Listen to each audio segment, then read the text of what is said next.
So probably the biggest story of the weekend was the final game for Miguel Cabrera. And we'll just ask you, grown men, did you cry?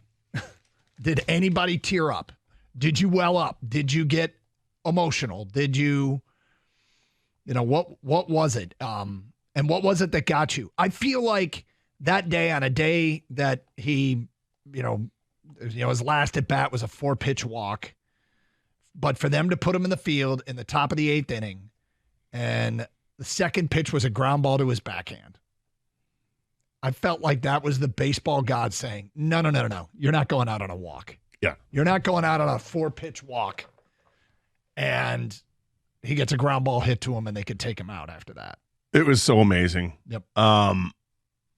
I was going to go, and then at the last second, I was like too dead tired, and I had to pick up the dog and whatnot. So I just stayed home and watched it. And I'm glad I did, because I didn't want to be in public. I didn't want anybody to see. I wasn't a mess, but I was emotional watching it. It was fantastic. All that you said, that when he came out with the first baseman's mitt on, I was like, this is awesome. And then his teammates leave him hanging.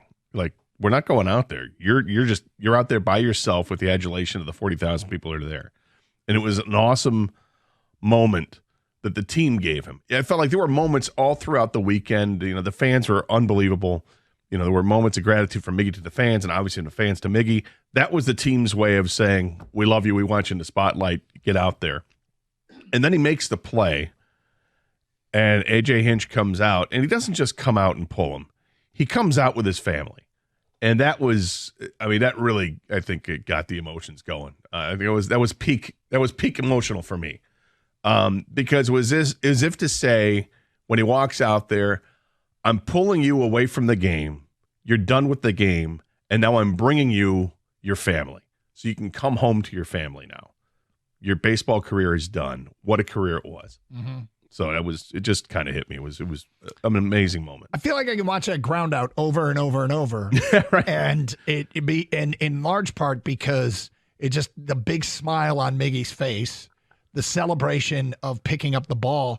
It's force 3. It's not winning a World Series, but like, he plucked the backhand, put his hand in the air like, I got it, baby. And barely beats the runner at first, almost collides with him. But good for him, and a great moment for Tiger fans that were there. And just like I said, I think the baseball god said, you're not going out on a 4-pitch walk. And underrated, really cool with this thing. It was really underrated, in my opinion. And I'm going to say it because I think it's clever. The Guardians, the fact that they withstood all of it, right? That's like a 15-minute stoppage in play for him to come off the field, and the ceremony and all that stuff late in the game. And it was awesome.